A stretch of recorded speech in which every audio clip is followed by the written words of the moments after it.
Hola, ¿qué tal?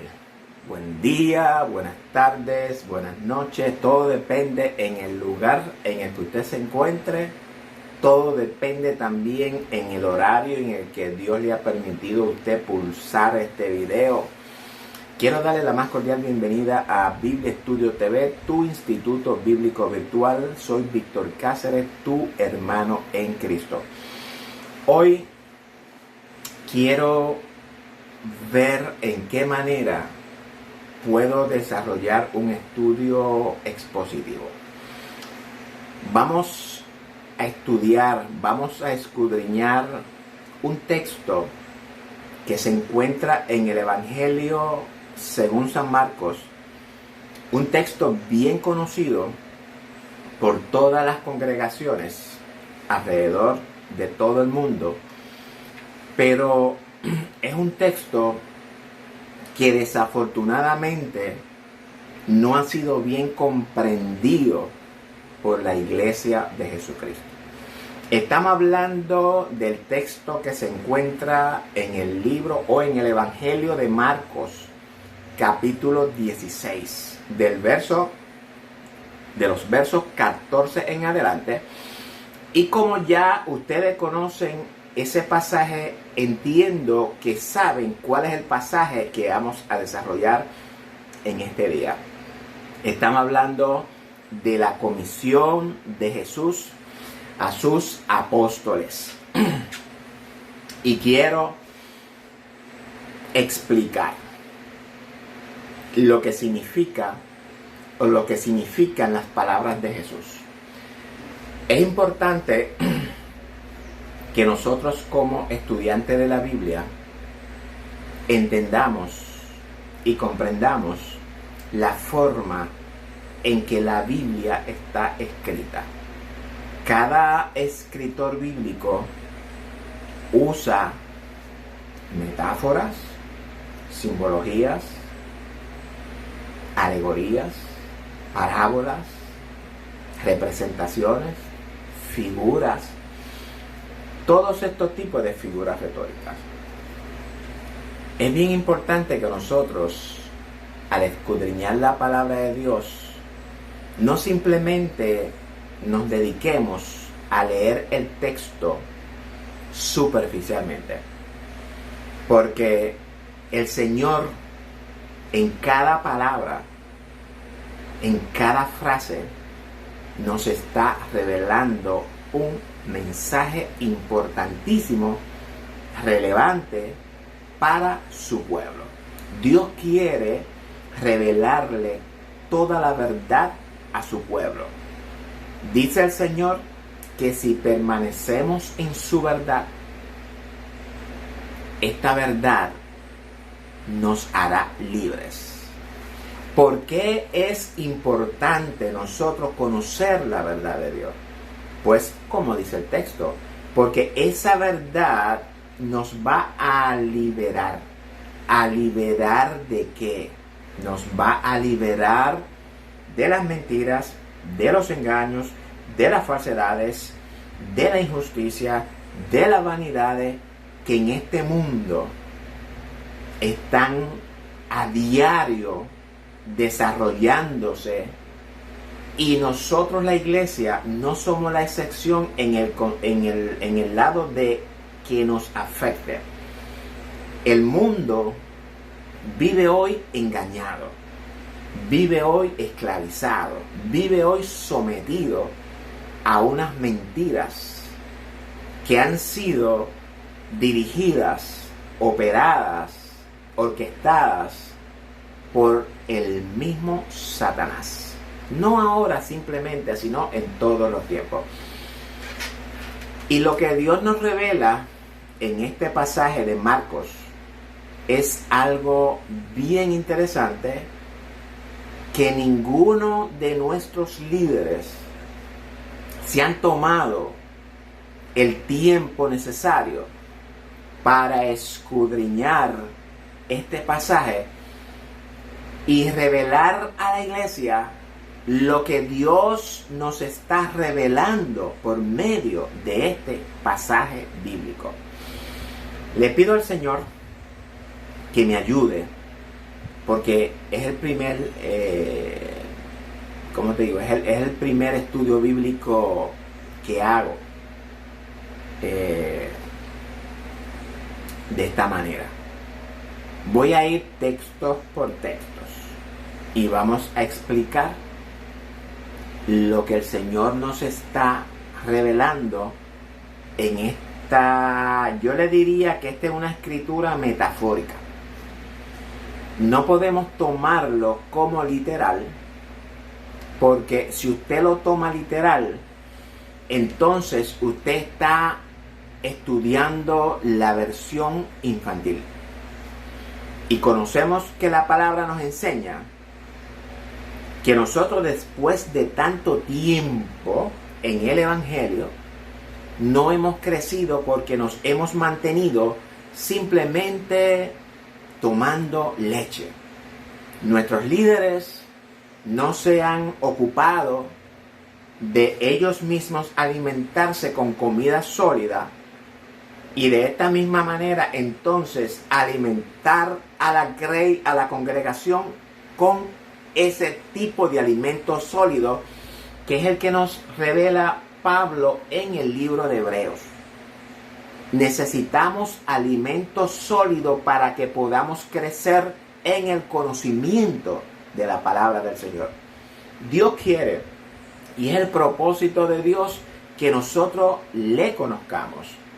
Pero para que nosotros podamos conocer a Dios íntimamente, lo primero que tenemos que establecer es una relación con el Dios Padre por medio de Jesucristo. Perdón. Y esa relación la establecemos por medio del estudio profundo de la palabra. Una relación con el Señor superficialmente es una relación que va fácilmente a terminar. Nosotros necesitamos profundidad en la palabra, mis amados.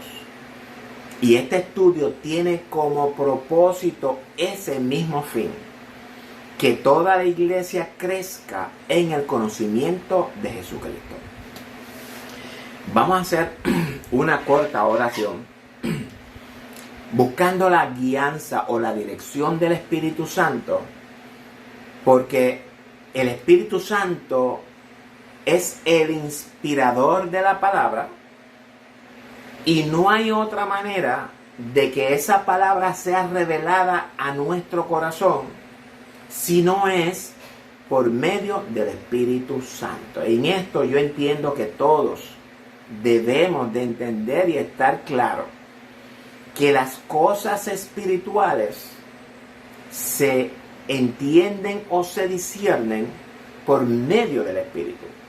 El hombre natural no puede discernir lo espiritual, porque es espiritual. O mejor dicho, porque el hombre es natural, es carnal. Y lo espiritual no se puede discernir por lo carnal. Hay que discernirlo por el Espíritu. Dios nos ha sellado con su Espíritu Santo. Él mora en nosotros. Y una de las finalidades del Espíritu Santo es guiarnos a toda verdad. Guiarnos a la verdad de Jesucristo. Convencernos de justicia. La palabra nos va a redarguir y el Espíritu Santo nos va a convencer de justicia. Así que le voy a pedir que por favor sean pacientes. Sean pacientes. Y vamos entonces a ir versículo por versículo, porque yo quiero explicar lo que realmente quiso decir el Señor en estas cortas palabras, que es una comisión que Dios nos ha dado a todos en la iglesia. Es decir, una comisión, que el Señor le dio a la iglesia. Y si nosotros tomamos esta comisión como literal, entonces el evangelio pues no tiene sentido. Pero cuando nosotros vamos y descubrimos lo que el Señor nos quiere revelar en esta palabra, entonces sí vamos a encontrarle a esta comisión el sentido. Amén. Así que vamos a hacer una corta oración. Padre, te damos gracias por tu amor y por tu misericordia y por esta oportunidad que tú nos permites, Señor, de nuevamente encontrarnos delante de tu presencia con este amado público que su interés, su anhelo, su propósito es aprender a conocerte para que puedan crecer en el conocimiento de tu Hijo Jesucristo. Espíritu Santo, estamos en tus manos. Tú eres el inspirador de la palabra, nosotros somos el instrumento que tú vas a usar para revelar las verdades ocultas que hay en tu palabra, Señor, para este pueblo que está ansioso de conocer tu palabra. Amados, vamos ahora a darle inicio a este estudio. Adelante.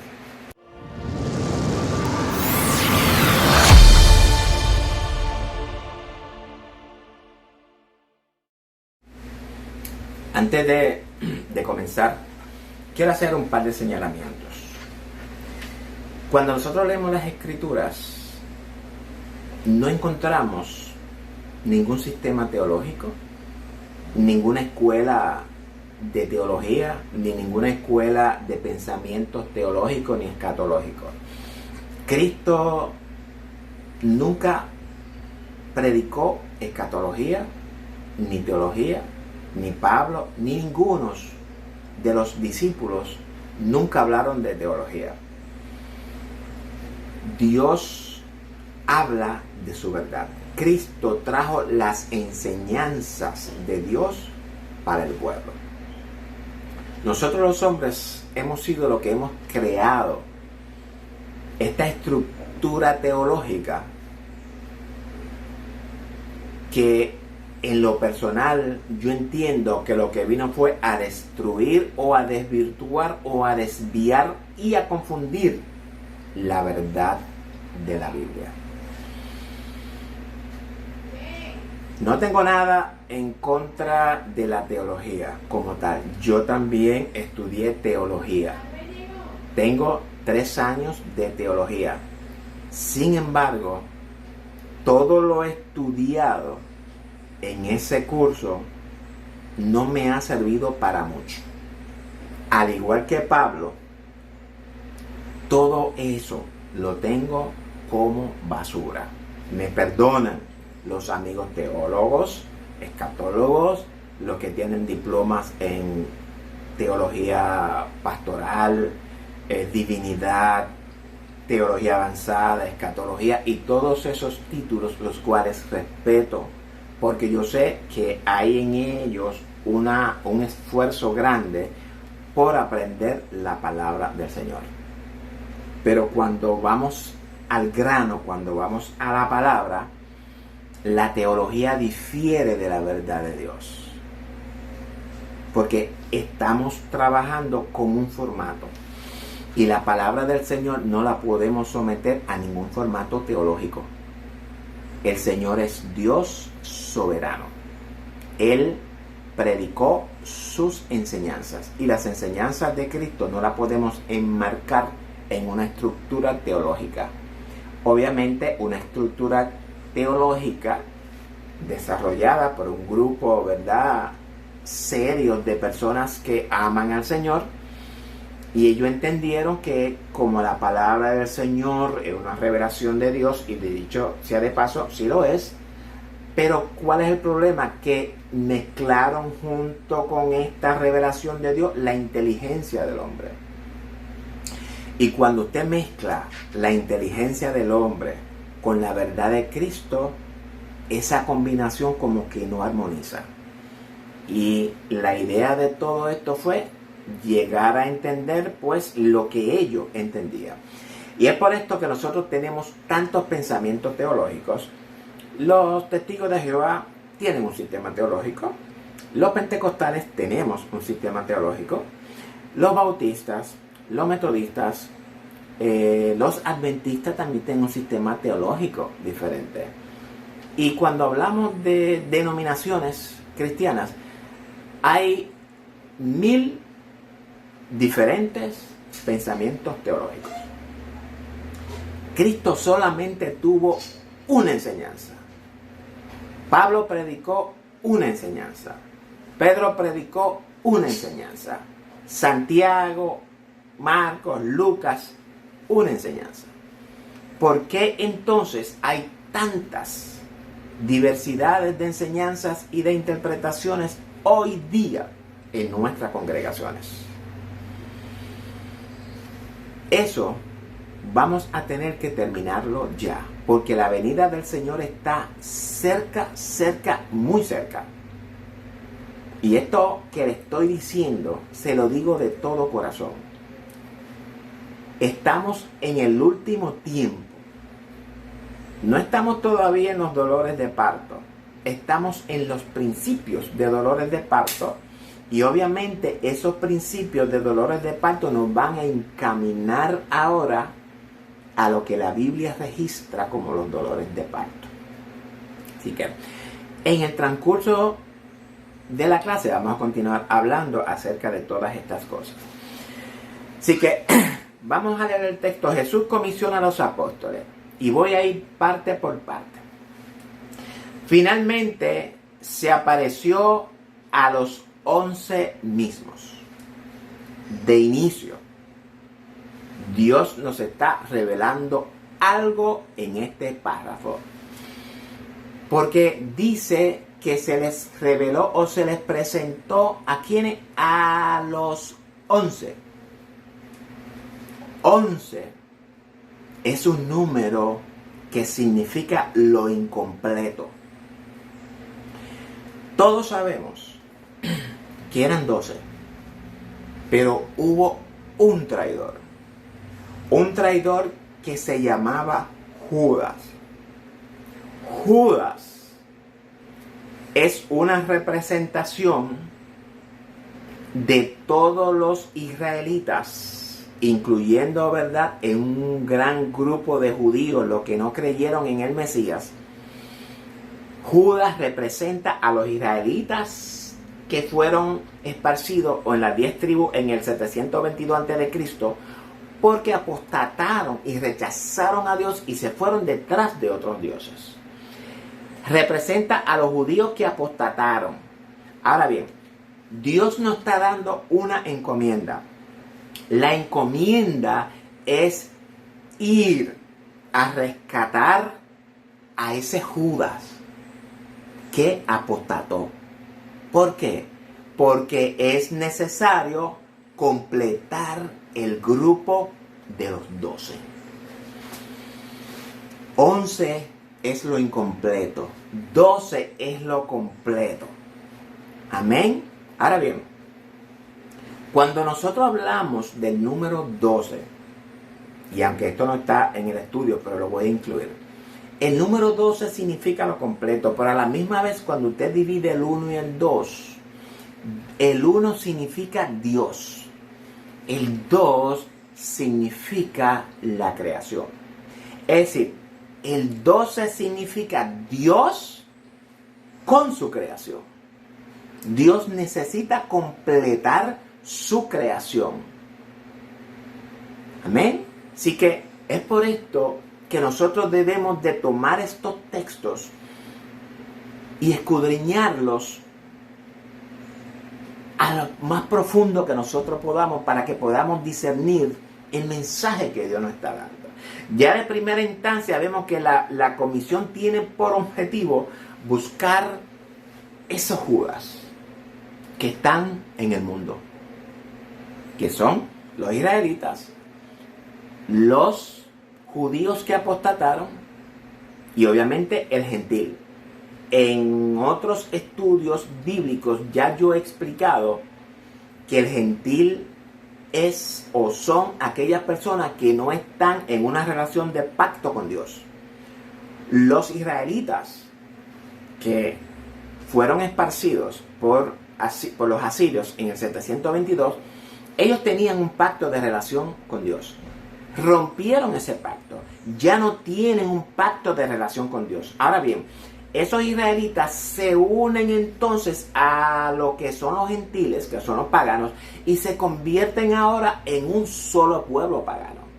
Todos son gentiles. Para la Biblia, todos son gentiles. Más adelante vamos a explicar un poquito más de eso.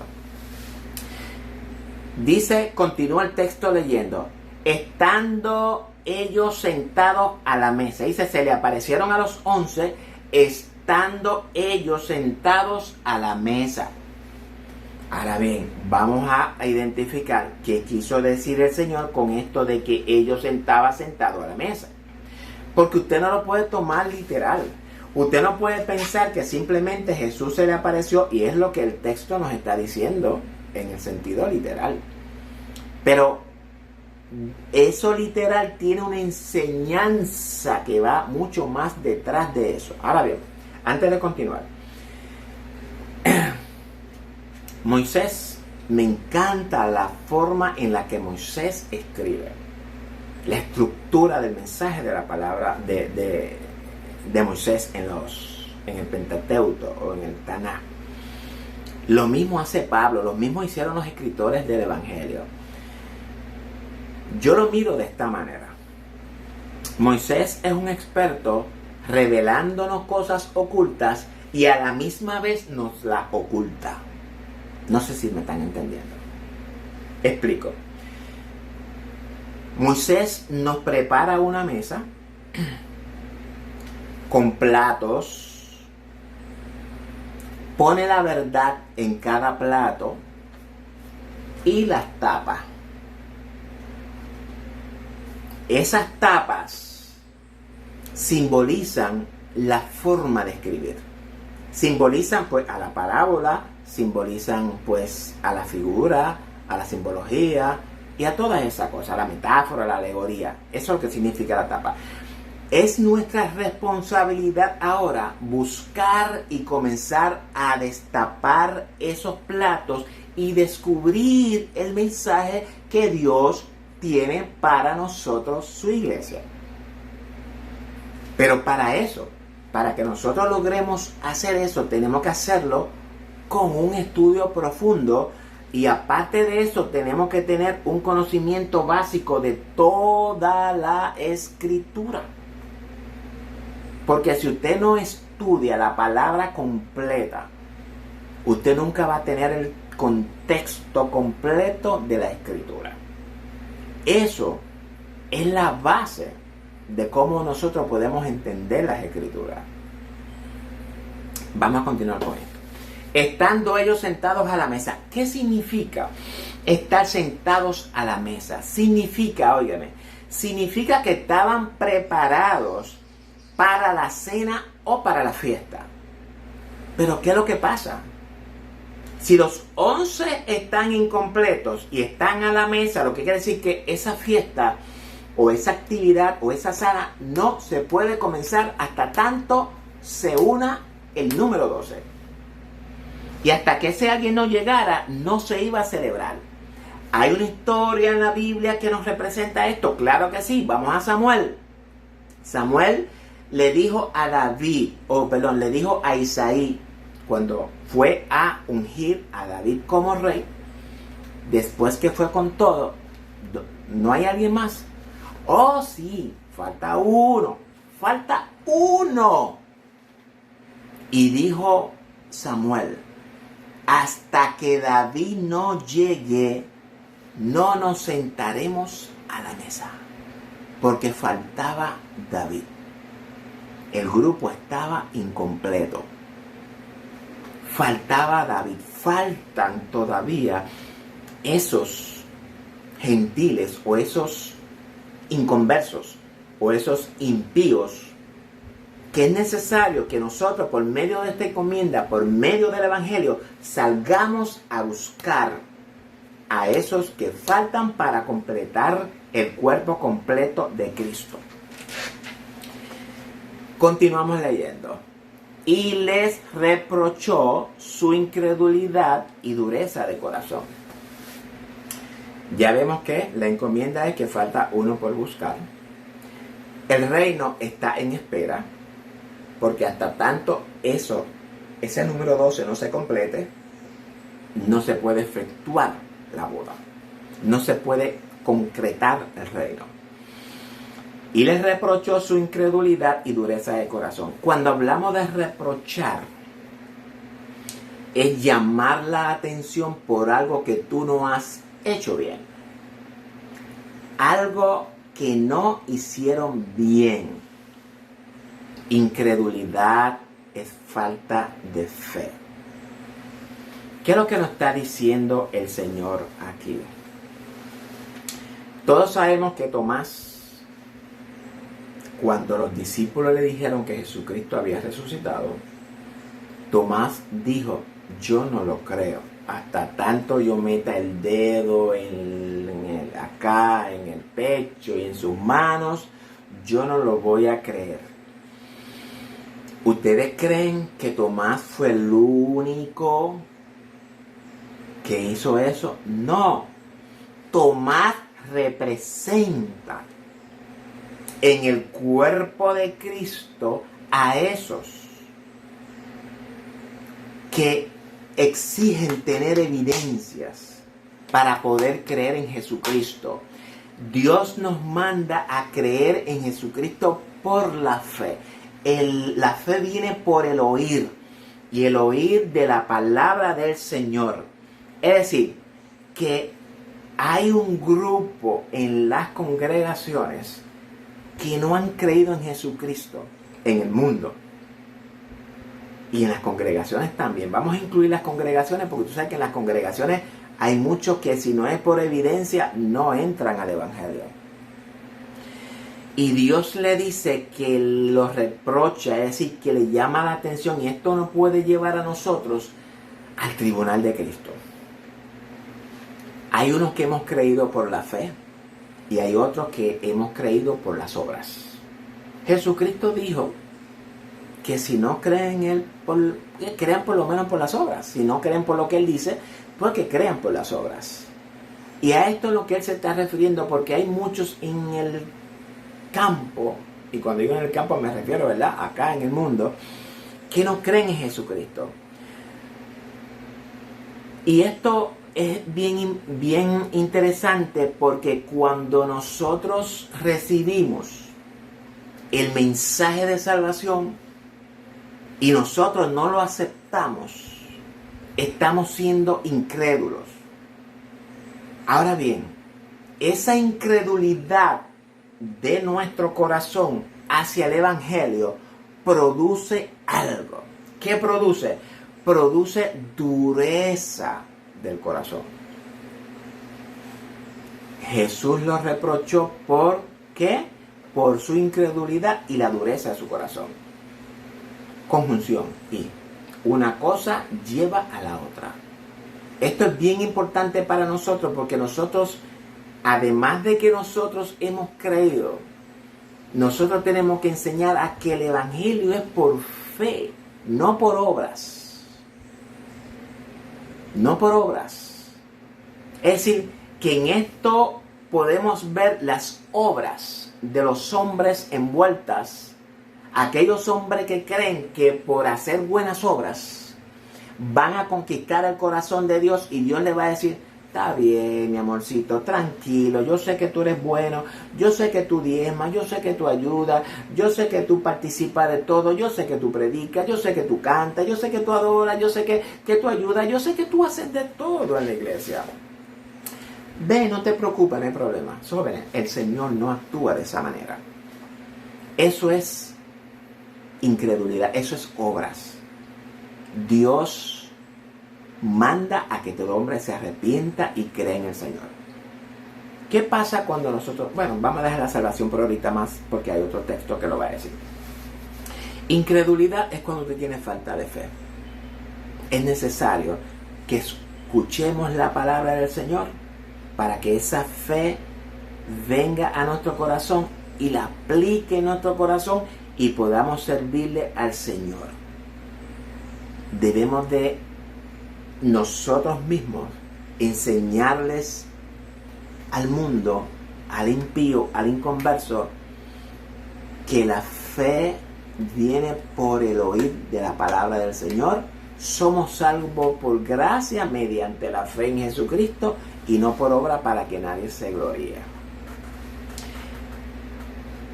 Vamos a continuar con el texto 15. Ya hemos discutido el texto 14.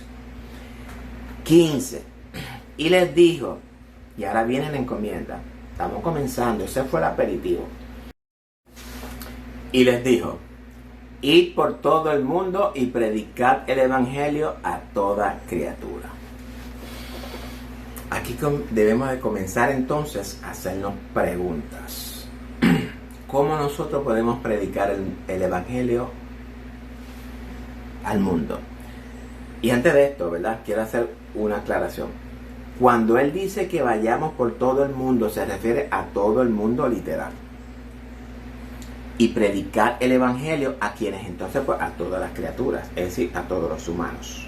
Aquí hay tres cosas: el mundo, el evangelio y los seres humanos, las criaturas. Ahora bien, cuando dice Cristo que prediquemos el evangelio, ¿a qué evangelio se refiere Cristo?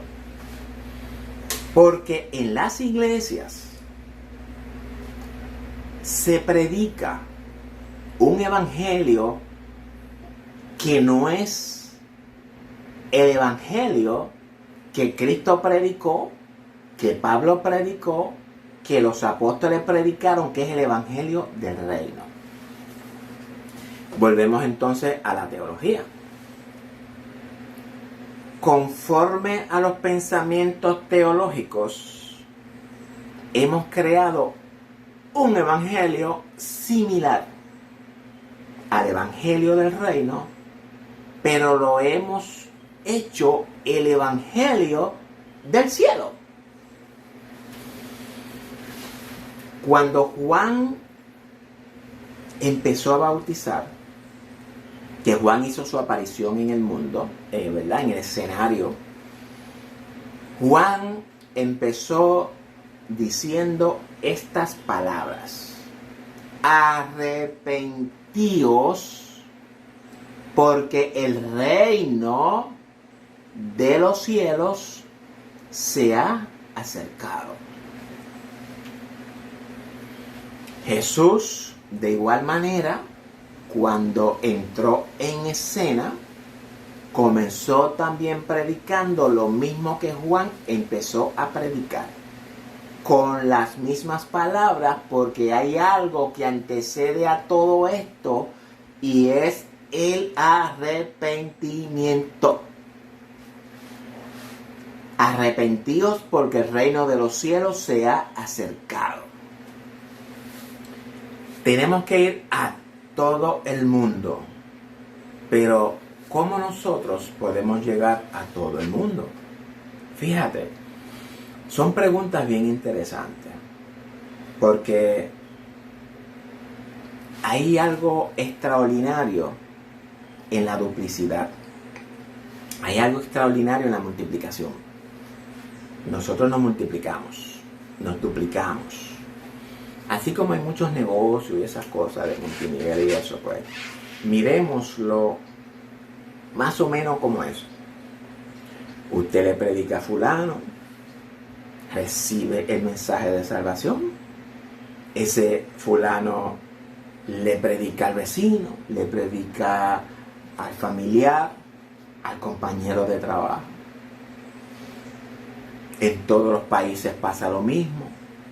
Lo más probable, ese familiar suyo o ese compañero o ese amigo sale del país. Donde llega allí, pues empieza también a predicar. Y se va duplicando y nos vamos, ¿verdad?, llegando hasta llegar al mundo. Y en estos días tenemos algo que se llama internet, algo que se llama redes sociales, que son instrumentos satánicos, pero que a la misma vez, con sabiduría, nosotros podemos usarlo a nuestro favor para llevar el evangelio del reino. Aclaro, yo sé que en nuestras congregaciones se predica el evangelio del cielo. Jesucristo nunca predicó el evangelio del cielo. Jesucristo enseñó el evangelio del reino. Pablo enseñó el evangelio del reino. No es lo mismo. Es el evangelio que el Señor nos manda a predicar. Yo no voy ahora mismo a entrar en detalles en cuál es uno y cuál es otro. Pero voy a preparar un estudio donde voy a traer un desglose de la diferencia que hay entre estos dos tipos de evangelio. Es decir, ir por todo el mundo y predicar el evangelio. El evangelio, ¿qué es el evangelio? Ya hemos dicho que hablamos del evangelio del reino. Dentro del evangelio hay muchas implicaciones, muchas cosas que debemos de entender, muchas cosas que debemos de enseñar, muchas cosas que debemos de aplicar en nuestra vida primeramente, porque si usted no lo aplica en su vida, si usted no aprende, usted no puede enseñar. Si usted no aplica, usted no puede enseñar aplicación. ¿Estamos claros en eso? Es decir, que vemos que en este ir a predicar no es simplemente usted ir por ahí y hablar. No. Eso no es lo que Jesús intenta revelarnos. Jesús intenta revelarnos que ese evangelio que nosotros vamos a predicar tiene que cumplir con todas las implicaciones que este evangelio lleva. Todas. El evangelio completo tal cual él lo enseñó. ¿Cómo lo enseña Pablo? ¿Cómo lo enseña Juan, Judas, Santiago? El evangelio completo. No es simplemente usted pararse en una esquina y bla, bla, bla, bla, bla, bla. No estoy diciendo que eso esté mal. Lo que estoy diciendo es que no es eso. El evangelio, ¿a quién le vamos a predicar? A todos los seres humanos. ¿Por qué? La razón por la cual debemos de predicarle a todas las criaturas, a todos los seres humanos, porque sabemos que ese grupo que falta para completar el número 12 está en el mundo. Usted no sabe quién es, yo no sé quiénes son. Es por esto que tenemos que predicarle a todo el mundo. Y el que recibe el mensaje de salvación, ese pasa a formar parte de los 12. Pero como nosotros no sabemos, el Señor nos envía a predicarle a toda criatura. Claro, estoy diciéndolo superficialmente. Estoy diciéndolo en la versión de niño. Pero si nosotros queremos conocer la versión de adulto, le voy a invitar a que no se pierda el estudio, que ya mismo el primer capítulo está a punto de salir. Se llama La Salvación, una historia de amor. Ahí van a entender, van a escuchar, van a ver, van a comprender, van a discernir la versión adulta de la Biblia. Porque nuestros líderes nos enseñan siempre las versiones infantiles. Y nosotros, pues con esas versiones infantiles, y cuando digo versiones infantiles, lo que me estoy refiriendo es que nos mantienen con biberones de leche. No hay profundidad, no hay alimento sólido. Cuando usted entra en el alimento sólido, es a eso a lo que yo me refiero con la versión de adulto. No quiere decir, ¿verdad?, que la versión de adulto sea algo prohibido. Es la versión de niño, la versión infantil y una versión de adulto. Porque cuando usted es niño, usted crece y se convierte en adulto. Es decir, que cuando usted era niño, como dice Pablo, usted hacía las cosas de niño, se comportaba como niño, pero una vez que ya usted crece, usted cambia. Usted no puede continuar comiendo leche, ni comiendo cereal, ni comiendo papilla, ni nada de esas cosas. Usted tiene que comenzar a comer comida sólida para que pueda reforzar su sistema, su organismo, todo, y usted pueda crecer saludablemente. Pues lo mismo en lo espiritual. Así que hay como le dije, y esto lo voy a explicar en el estudio de La Salvación, una historia de amor, la versión adulta de lo que, o mejor dicho, de la razón por la cual Dios envía a que le prediquemos a toda criatura. No es simplemente el hecho de que para que unos sean salvos y otros no. Eso es muy importante. Pero si usted lo mira desde ese punto de vista solamente, pues usted no tiene el picture completo. Usted no tiene el panorama completo. Pero eso le invito a ver el estudio. El 16 dice, después de ver, y le dijo ir a todo el mundo a predicar el evangelio a toda criatura. Esa es la encomienda. Llevar el evangelio del reino. El evangelio del reino. Porque Jesús predicó el evangelio del reino y Pablo predicó el evangelio del reino, pero desafortunadamente ahora nosotros estamos predicando el evangelio del cielo. Búsqueme, susténteme por la palabra donde enseña Dios el reino del cielo o el evangelio del cielo. No es lo mismo decir el reino en los cielos a decir el reino de los cielos. Totalmente diferentes. Son dos terminologías diferentes, dos conceptos diferentes con dos definiciones diferentes. No es lo mismo. Pero nosotros, por medio de la teología, hemos mezclado y hemos confundido una cosa con la otra y nos gusta más la del cielo. Eso es una enseñanza falsa.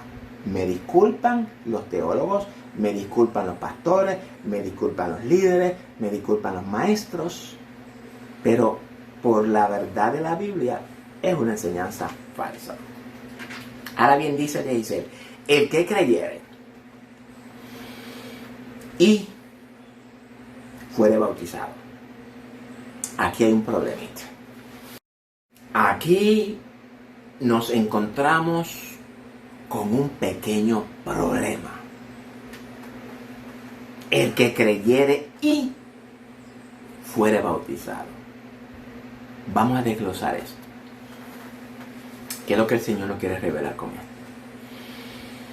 Primeramente, creer es la certeza de lo que se espera, la convicción de lo que no se ve. Usted cree, usted está seguro de algo. Usted tiene certeza de que lo que usted ha creído es real. Dice la palabra que todo aquel que confesare con su boca que Jesucristo es el Señor y que Dios, y que creyere en su corazón que Dios lo resucitó de entre los muertos, esa persona será salva. Pero en realidad, ¿solamente con eso usted salva? ¿O eso es un principio? Jóvenes, eso es un principio bíblico. Porque hay unas implicaciones en ese creer y en esa salvación. Lo que pasa es que tenemos que profundizar y buscar cuáles son esas implicaciones. No es simplemente que usted confiesa y cree. En la versión infantil nos dice eso. Pero cuando vamos al alimento sólido sabemos que no es simplemente eso. Implicaciones hay que nosotros tenemos que responder.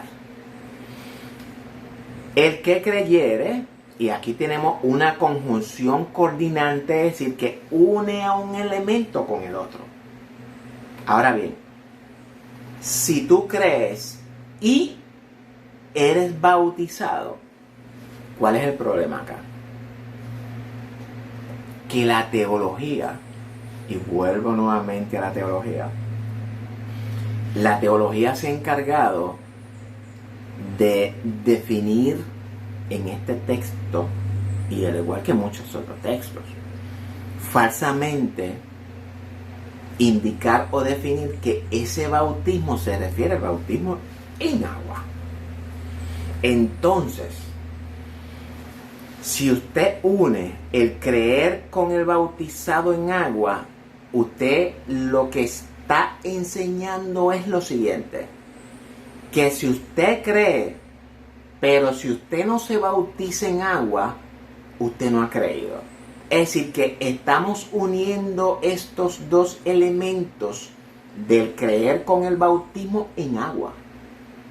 Y eso no es una enseñanza bíblica.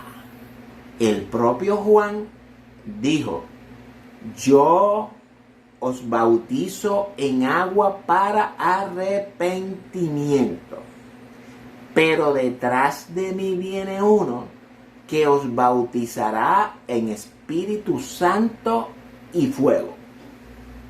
Entonces, y busque, la Biblia nos enseña también en el libro de Romanos que somos bautizados en Cristo. ¿Qué es el bautismo? Yo te voy a dar una ilustración de lo que es en realidad el bautismo. Un pepino, ¿okay? Tienes un pepino verde.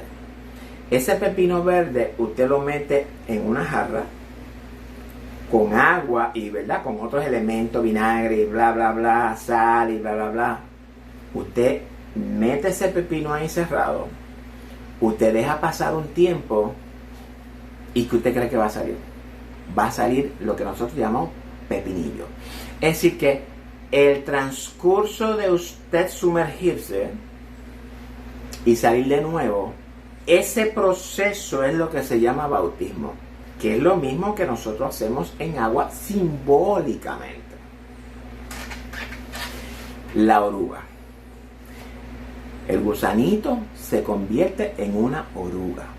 Esa oruga está pasando por un proceso y cuando se rompe el cascarón que sale, una mariposa. Ese proceso es lo que se llama bautismo. Ahora bien, cuando usted viene a Cristo y usted cree de corazón, como establece la Biblia, ¿verdad? En la versión infantil, si usted confiesa por su boca y cree en su corazón, usted es salvo. Pero esa salvación viene cuando el Espíritu Santo viene y lo sella a usted. Usted es sellado con, no por, usted es sellado con el Espíritu Santo de Dios. Eso es lo mismo que Jesús le enseñó a Nicodemo en Juan 3. Nuevo nacimiento. Yo sé que esto tendría que necesitar mucho más tiempo para explicarlo, pero también en el estudio del amor todo esto va a estar ahí. Le invito a que lo vean. Así que este bautismo no se refiere al bautismo en agua, se refiere al proceso de conversión de nosotros. Cuando el Espíritu Santo vino a morar en el corazón del hombre, la simiente de Dios es puesta y nosotros entonces somos incluidos en el linaje eterno o en la simiente eterna de Jesucristo. Eso es bautismo. Es decir, que nosotros morimos, somos sepultados y hemos resucitado a una nueva vida, pero ahora en Cristo. Ese proceso de nosotros morir, sepultarnos y resucitarnos es el bautismo. Es lo mismo que pasó con Jesucristo. ¿Recuerdan cuando los chicos, Juan y los chicos le dijeron, ¿verdad? Cuando le dijo que ellos querían sentarse uno a la derecha y el otro a la izquierda, y le dijo, no, eso no me toca a mí, eso es la decisión del Padre. Además le dijo, bueno, ustedes están dispuestos a pasar por el bautismo por el cual yo voy a pasar. Porque ya Cristo fue bautizado en agua. Es decir, que Él está hablando ahora de otro bautismo. Los chicos dijeron, sí, claro que sí, nosotros estamos dispuestos a pasar por ese bautismo. ¿Y qué le dijo el Señor? Bueno, sí, ustedes van a pasar. Van a pasar. ¿Pero por qué? Porque le dijo, ¿verdad? No es que ellos iban a pasar literalmente como Él la pasó. Pero lo que sí es, ustedes van a llegar al momento que van a tener que morir, van a tener que ser sepultados y van a resucitar a la nueva vida. Eso es lo que se refiere al bautismo, hermanos. Aquí la palabra no tiene nunca la intención de referirse a un bautismo en agua, porque si no, entonces el bautismo en agua estaría atado a la salvación. Y todos sabemos que el bautismo en agua no salva. Porque si no, entonces el ladrón de la cruz, ¿cómo se salvó? Él fue bautizado en el Espíritu Santo o con el Espíritu Santo. No, en el Espíritu Santo. Dice Juan que somos bautizados en Espíritu Santo y fuego. El ladrón fue bautizado en Espíritu Santo. ¿Por qué? Porque creyó. ¿Habló lengua? No habló lengua. ¿Hizo? No hizo nada. Simplemente creyó. Es lo que necesitamos, amado. Así que entonces, el resultado de usted creer y ser bautizado con el Espíritu Santo, es decir, en el resultado de usted nacer de nuevo, entonces trae la salvación. 3 procesos: creer, ser bautizado y ser salvo. Esos son los 3 elementos. ¿Ok? Ahora bien, hay una pregunta aquí. ¿Por qué nos salva Dios? ¿Cómo nos salva? ¿Y para qué nos salva? Eso está en la respuesta en el estudio de la salvación y una historia de amor detallado. La versión adulta. Y dice el texto continúa: mas el que no creyere será condenado. El resultado de usted o del inconverso no creer en el evangelio de salvación, el resultado de usted rechazar el evangelio es la condenación. La condenación es ¿qué? La condenación es un castigo. Todo aquel que resiste al evangelio acarrea condenación para ellos mismos, como nos enseña la palabra. Pero cuando hablamos de condenación, ¿significa muerte? ¿Aquí la Biblia habla de muerte cuando habla de condenación? No, en ningún momento habla de muerte. Habla de condenación, de un castigo. Es increíble que Pablo nunca predicó, o mejor dicho, en sus prédicas, en sus enseñanzas, nunca habló del infierno. Ningunos nunca hablaron del infierno. Eso es una expresión, una terminología usada por Cristo representando algo. Lo mismo que pasó en el Apocalipsis con Juan, el lago de fuego. Juan usa esa simbología para darnos a entender algo. En el estudio también lo explicamos. Y ahora viene entonces, sabemos, ¿verdad?, que en el Evangelio vamos a predicarlo por todo el mundo. Les reprocha a aquellos que vamos a encontrarnos en el camino, que no son crédulos, que son gente incrédulas, aquellos que creen que por obras se van a ser salvos, pero es por la fe. También dice y nos explica entonces el proceso de cómo es que ellos van a ser salvos. Y el que no cree, pues va a ser condenado. Y ahora viene la parte interesante donde muchos tenemos mucha confusión. En este 17,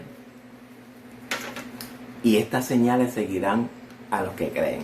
Bueno, ya sabemos quiénes son los que creen.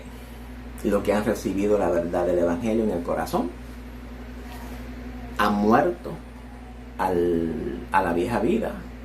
Han sido sepultados, han sido resucitados a una nueva vida y han sido salvos.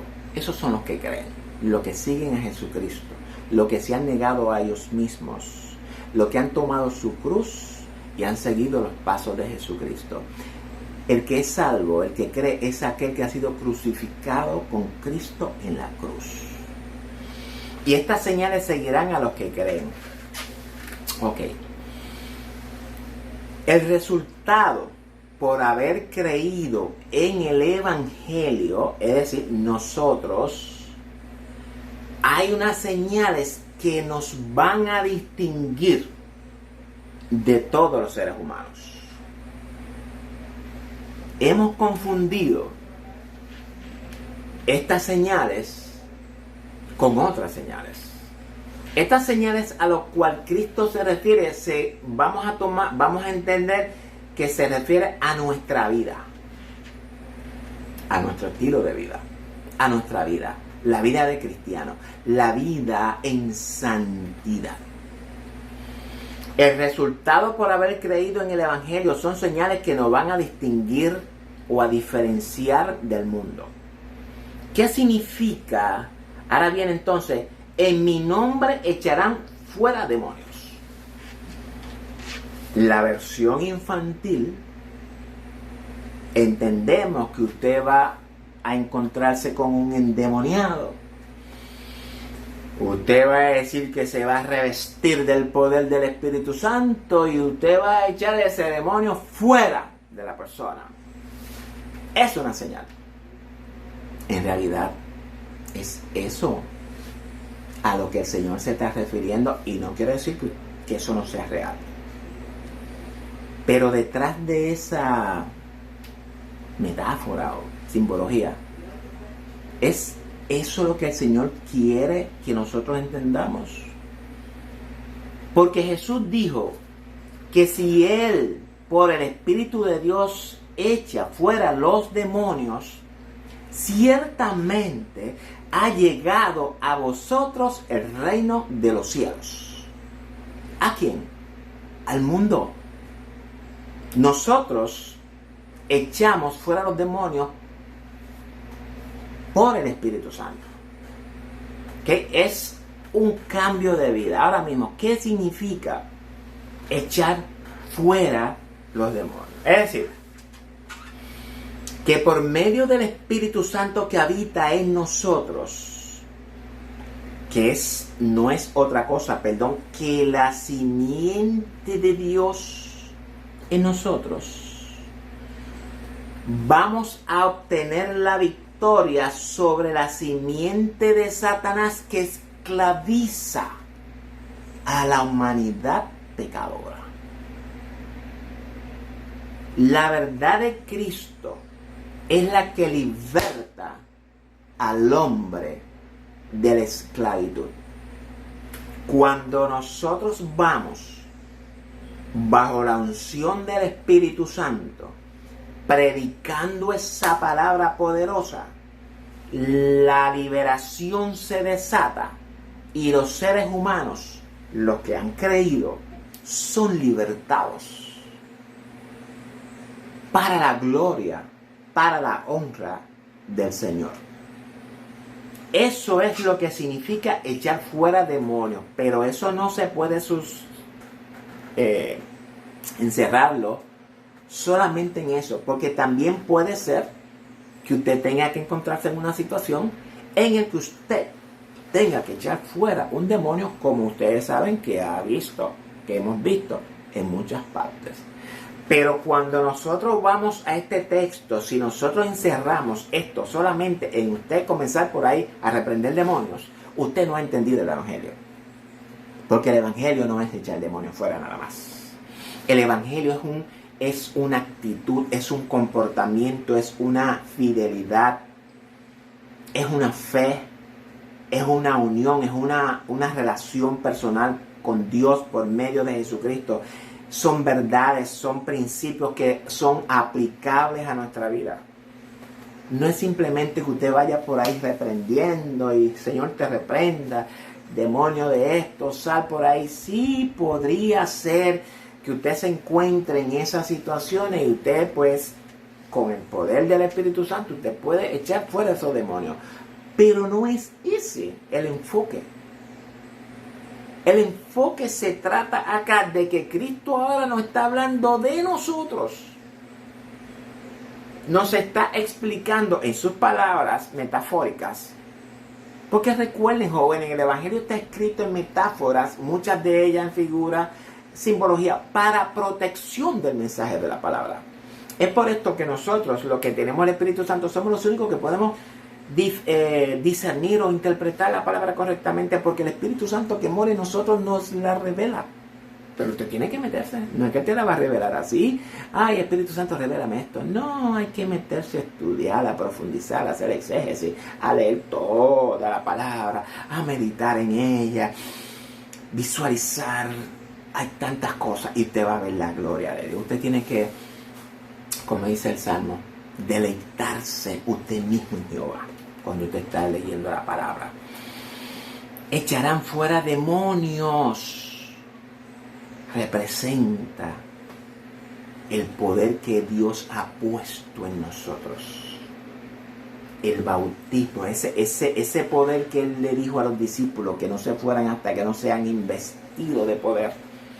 Aquí se refiere al Espíritu Santo obrando en nosotros y por medio de nosotros a favor de la humanidad pecadora.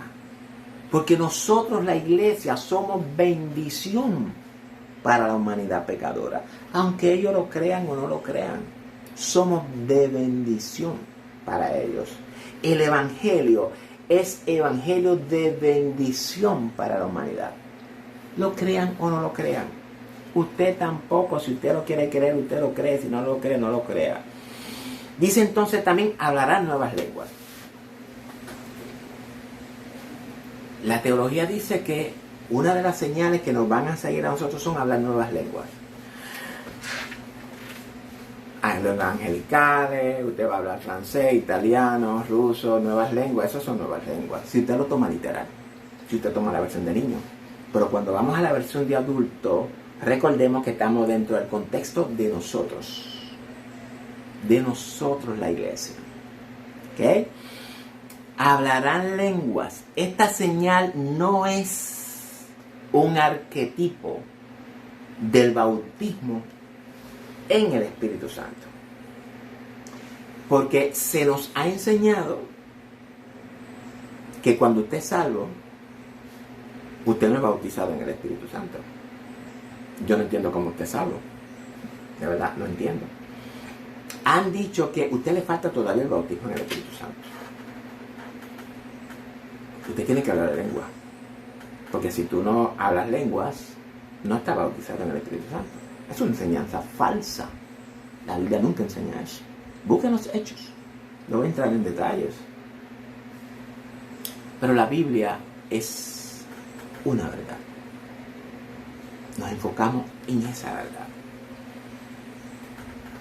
Cuando en el aposento alto el Señor le dice, ve, espera. Dice que lenguas fueron repartidas y se asentaron como, ¿verdad?, en forma de fuego sobre las cabezas y hablaron nuevas lenguas. Y están hablando de nuevos idiomas. Y todos saben, ¿verdad?, lo que aconteció allí. Todos saben que allí, pues todo el mundo que estaba ahí eran de gente de diferentes nacionalidades, judías pues de diferentes nacionalidades, y entendieron, ¿verdad?, en el idioma de ellos lo que las bendiciones de Dios, y ellos se maravillaron porque estaban escuchándolo hablar en sus propias lenguas. Pero es una señal especial. No quiere decir que nosotros no hablemos lenguas, ¿okay? Pero vamos a distinguir lo que es el don de lenguas, porque eso es otra cosa aparte. Aquí no está hablando de dones. Aquí está hablando de señales que nosotros vamos a tener, que nos van a identificar del resto del mundo. Aquí no está hablando de dones. Nuevas lenguas podría darnos la idea de una nueva manera de hablar, no como el mundo habla. Es decir, que el comportamiento de nosotros va a ser un comportamiento totalmente diferente al del mundo, porque nuestra manera de hablar es una manera de hablar diferente a la del mundo. Es diferente a la que yo hablaba antes. Y no me estoy refiriendo a un lenguaje en el sentido literal, sino más bien en la forma de expresarnos. ¿Por qué? Porque ahora hay algo que nos guía. Y ese algo que nos guía es el amor de Dios, el fruto del Espíritu Santo obrando en nosotros y por medio de nosotros. Es a esto lo que el Señor se refiere con hablar nuevas lenguas. No estoy diciendo que el hablar nuevas lenguas no exista. Esos son unos dones aparte que lo trabaja Pablo en Corintios. Pero vamos a llegar a eso, no en este estudio. Estoy hablando del mensaje de la encomienda del Evangelio. Y está hablando de nosotros. ¿Ok? Así que, y esto lo determino conforme a la estructura en la que Marcos desarrolla el mensaje. Porque Mateo, la misma encomienda que Dios da, la cual Marcos la estructura para darnos el mensaje que estamos recibiendo, Mateo la estructura en otra forma para dar el mensaje que él está dando. ¿Es diferente? No. Es la misma comisión. Pero vamos a ver cuando estemos en Mateo. ¿Ok? Así que cuando hablamos de hablar, cuando la Biblia habla de hablar en nuevas lenguas en la encomienda, no estamos hablando del don de lengua, sino más bien de nuestro nuevo comportamiento, de nuestro nuevo nacimiento, de nuestra nueva vida en Cristo. Somos diferentes, hablamos diferentes, pensamos diferentes, nos comportamos diferentes, vivimos diferentes, vestimos diferentes. Somos nuevas criaturas en Cristo. Amados, vamos a empezar ya a entender y a escudriñar la palabra del Señor. El 18 dice, tomarán en las manos serpientes. Es decir, que si usted lo toma literal, quiere decir que usted va a tomar una serpiente en sus manos. ¿Y qué usted va a hacer con la serpiente? La versión del oso, en la de 1573, dice, quitarán serpientes. Pero también lo mismo, ¿de dónde la vamos a quitar? ¿Qué quiere decir Jesucristo con que nosotros tomarán en las manos serpientes? Ah, pero como Pablo en la isla de Malta, allí una serpiente lo picó y la serpiente pensaba en los nativos y el tipo se va a morir ya mismo. El tipo, el destino lo tiene atrapado. Pero al ver entonces que Pablo no murió, estos son dioses. Vamos a explicar lo que quiere decir quitar serpientes o tomar serpientes en las manos. Cuando hablamos de serpiente, la serpiente es una simbología para hablar o refiriéndose a la inmoralidad sexual. La serpiente del huerto. Y si usted quiere saber la versión adulta de lo que aconteció en el huerto, pues ya usted sabe dónde buscarla. La salvación, una historia de amor. Ahí yo desgloso toda la realidad, la verdad de lo que aconteció en el huerto. No la versión infantil, la de la dieta, la que nos han vendido falsamente, nos han engañado. Ok. Dios, por medio de la simiente que habita en nosotros, nos dará el poder de vencer a la simiente de Satanás. Es decir, ¿cuál es la simiente que habita en nosotros? Pues Juan dice que nosotros habita la simiente de Dios, por la cual somos salvos. Es decir, que cuando hablamos de serpientes, estamos hablando lo más probable de procesos por el cual nosotros vamos a tener que atravesar en nuestras vidas. Esa simiente que actúa en el mundo en contra de las criaturas de Dios, incitándolas a vivir o tentándolas para vivir o para practicar inmoralidad sexual. No sé si ustedes saben que la herramienta más poderosa que tiene el enemigo contra el hombre es el sexo. Es lo mismo que estamos viendo hoy con la ideología de género. que tiene como único propósito dominar las mentes de nuestros niños y nuestros jóvenes, con el único objetivo de destruir el orden o el diseño de Dios, creado por Dios. El diseño del hogar. Tomar las serpientes en las manos puede ser todos estos procesos por los cuales nosotros como creyentes en Cristo tenemos que atravesar. Tomarlas en las manos significa dominarlas. Significa tener el dominio propio, para poder resistir todo este proceso de tentaciones que el hombre, el creyente, tanto mujer como hombre, tenemos que atravesar en nuestro caminar cristiano.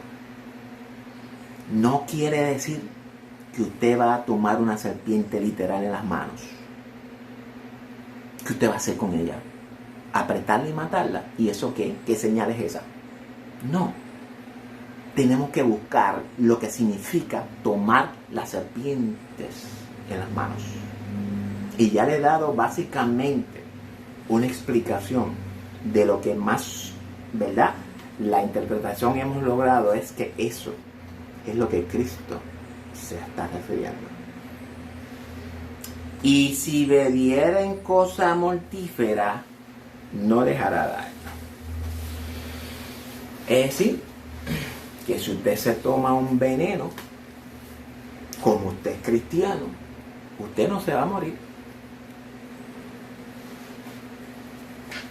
Pero tómeselo. A ver si se va a morir o no se va a morir. Esa es la versión de niños amados. Aquí hay otra señal para los que creen. Y está asociada también con la de la serpiente. Influencias y las tentaciones. ¿Influencias de quiénes? Influencias del mundo, obviamente. También de algunos de adentro. No vamos a excluir los de la iglesia, porque a veces en las iglesias, o mejor dicho en las congregaciones, hay serpientes y muy venenosas. Beberán, y si bebieren cosa mortífera no les hará daño. Vamos a poner como ejemplo el suceso con Noé. Cam, Sem y Jafet. Obviamente voy a dar la versión de niño o la versión infantil.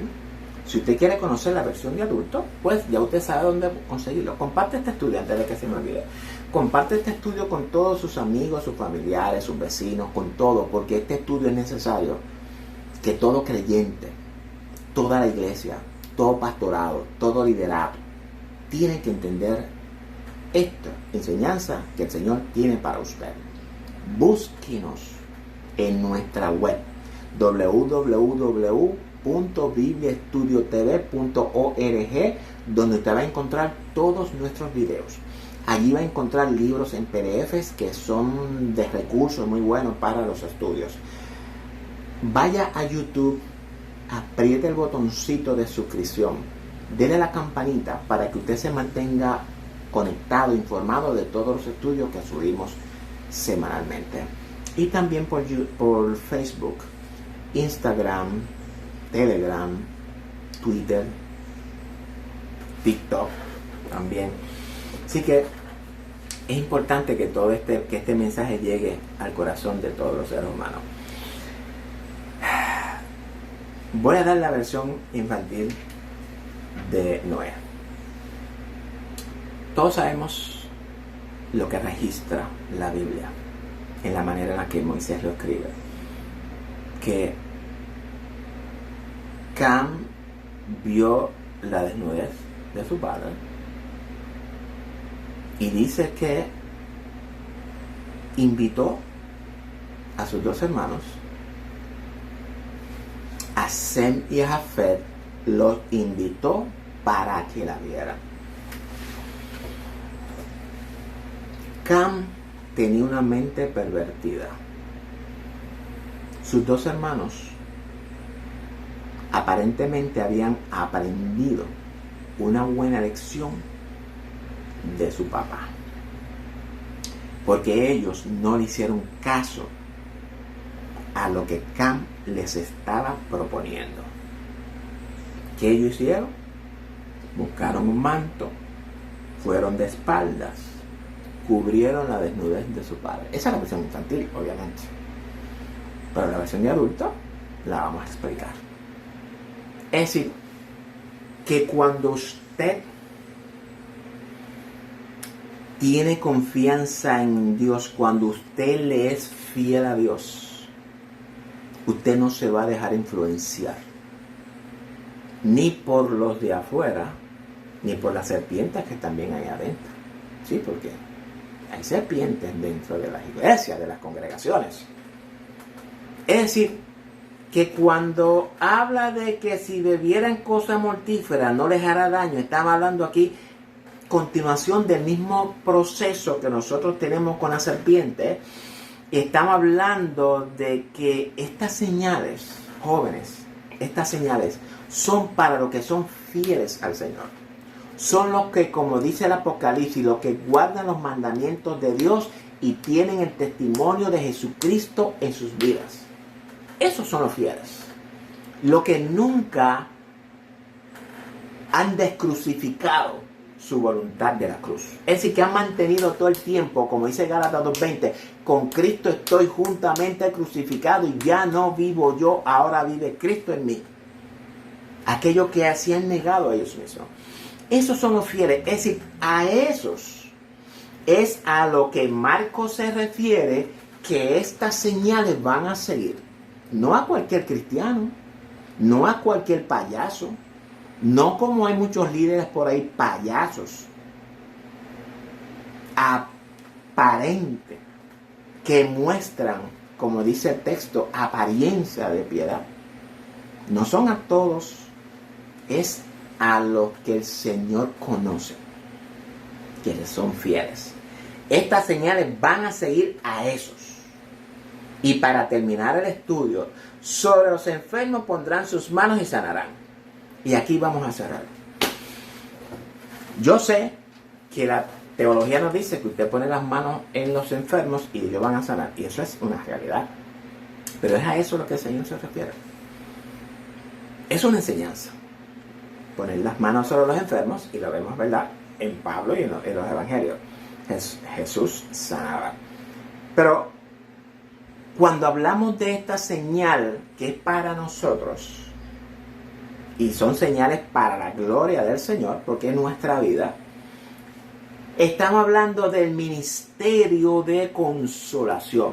Entiéndase, pastorado, consejería, servicio, ayuda, consuelo, restauración, ánimo, orientación, educación, sanidades espirituales, sanidades emocionales, sanidades físicas, cuidado de las ovejas, la buena alimentación y el alimento sólido, protección, seguimiento de los nuevos convertidos y un largo etcétera. Eso es lo que podemos encerrar en que nosotros pondremos las manos sobre los enfermos y sanarán. ¿Cuáles enfermos?